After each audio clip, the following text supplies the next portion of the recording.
6ஆம் படிவ மாணவன் டி நவீன் கொலை வழக்கு விசாரணையை பினாங்கு உயர் நீதிமன்றம் தற்காலிகமாக ஒத்திவைத்துள்ளது. வழக்கு விசாரணை தேதிகள் வரும் நவம்பர் மாதம் நிர்ணயிக்கப்பட்டுள்ளது. நவீன் கொலை வழக்கில் விடுதலை செய்யப்பட்ட 4 இந்திய நபர்கள் எதிர்வாதம் புரியும்படி கடந்த ஜனவரி மாதம் அப்பீல் நீதிமன்றம் உத்தரவிட்டது. இதனைத் தொடர்ந்து அந்த 4 எதிரான விசாரணை இன்று தொடங்கி வரும் வெள்ளிக்கிழமை வரை பினாங்கு உயர் நீதிமன்றத்தில் நடைபெறவிருந்தது.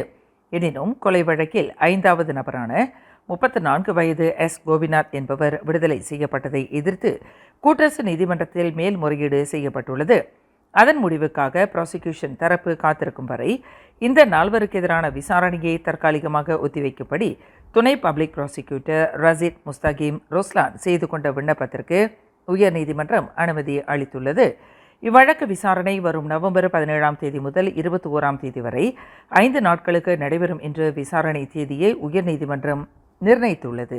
மாணவன் நவீனை கொலை செய்ததாக ராகேசுதன், கோகுலன் மற்றும் சம்பவம் நிகழும் போது வயது குறைந்த 2 இளைஞர்கள் என 4 குற்றம் சாட்டப்பட்டுள்ளனர்.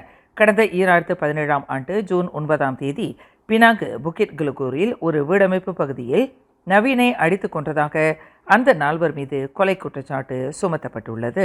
மேலும் செய்திகளை தெரிந்து கொள்ள கீழே இருக்கும் பெல் பட்டனை அழுத்துங்கள். உங்கள் மகிழ்ச்சியை வெளிப்படுத்த லைக் மற்றும் ஷேர் செய்யுங்கள். தொடர்ந்து திசைகளோடு இணைந்திருக்க சப்ஸ்கிரைப் செய்யுங்கள்.